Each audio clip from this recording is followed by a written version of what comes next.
Nintendo announcing its brand new gaming console called the Switch. The Nintendo Switch. 닌텐도 스위치와 The Nintendo Switch console. That seamlessly takes the gameplay from your television straight into your hands without missing a beat. Here with The more year on is 2017. The Nintendo Switch is launching. Finally, a chance for Nintendo to really make a comeback after the substandard sales of their last home console. And coming in with it is the new Zelda game, Breath of the Wild. I mean, yeah, it was on the Wii U too, but it was made for the Switch. Also coming out on launch day, the Switch has,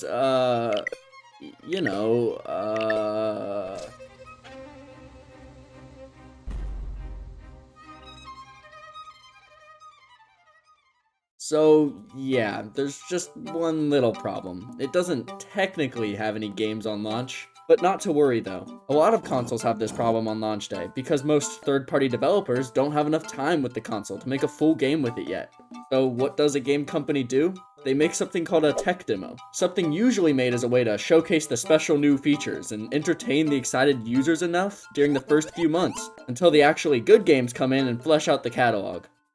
For the Switch, this tech demo was a little game called 1-2 Switch. This game is a party game, where you could choose one of 28 minigames, which were mostly for 2 players, because, you know, it has 2 controllers. Anyways, in each of the games, the players are placed usually in this awkward position where they have to stand facing one another, as the screen is really supplementary to the star of the show, the Joy-Con. So, prompted by either audio or rumble cues, the players will either have to do some quick reaction tests, or a few other games that utilize the new HD Rumble advanced motion controls, or the IR camera. This game doesn't sound too bad off the bat, but the game has a couple key issues. Let's start off on the surface, the game's visuals.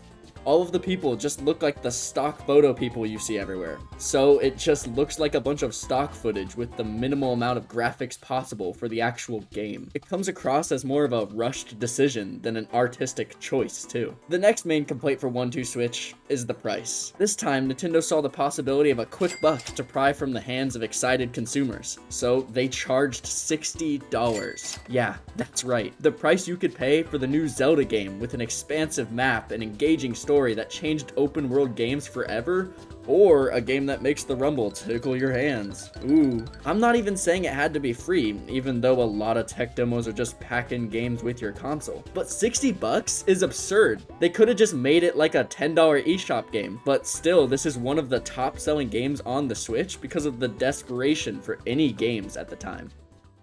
It was an overall disappointment, because while the tech demo was doing its job well at showcasing what the system could do, it did it without any heart or care behind it. Looking at the most well-known Nintendo tech demo, Wii Sports, the differences really start to add up. I remember spending hours on bowling and baseball because, while simple, they were engaging games. It epitomized what many feel is Nintendo's golden age. Though more technically limited, it seemed to have a lot more to offer. The minimalist lack of personality we see in 1-2 Switch very much matches the whole aesthetic of the console, where the empty UI and mature look lack any of the charm Nintendo used to bring. Now we just have this modern McDonald's of a Nintendo console. With the next console on the horizon, all I hope for is a return to form for the company that made my childhood so great. One that wasn't so obsessed with appearing to be modern and focused on professional image. One that was obsessed with dumb gimmicks instead of the overly practical. One that wasn't embarrassed to be itself, no matter how technologically behind it was. One that avoided feeling corporate and made games to tell stories from the heart. A self-confident company that showed its merit and the games it created, where even the throwaway tech demo could be a masterpiece.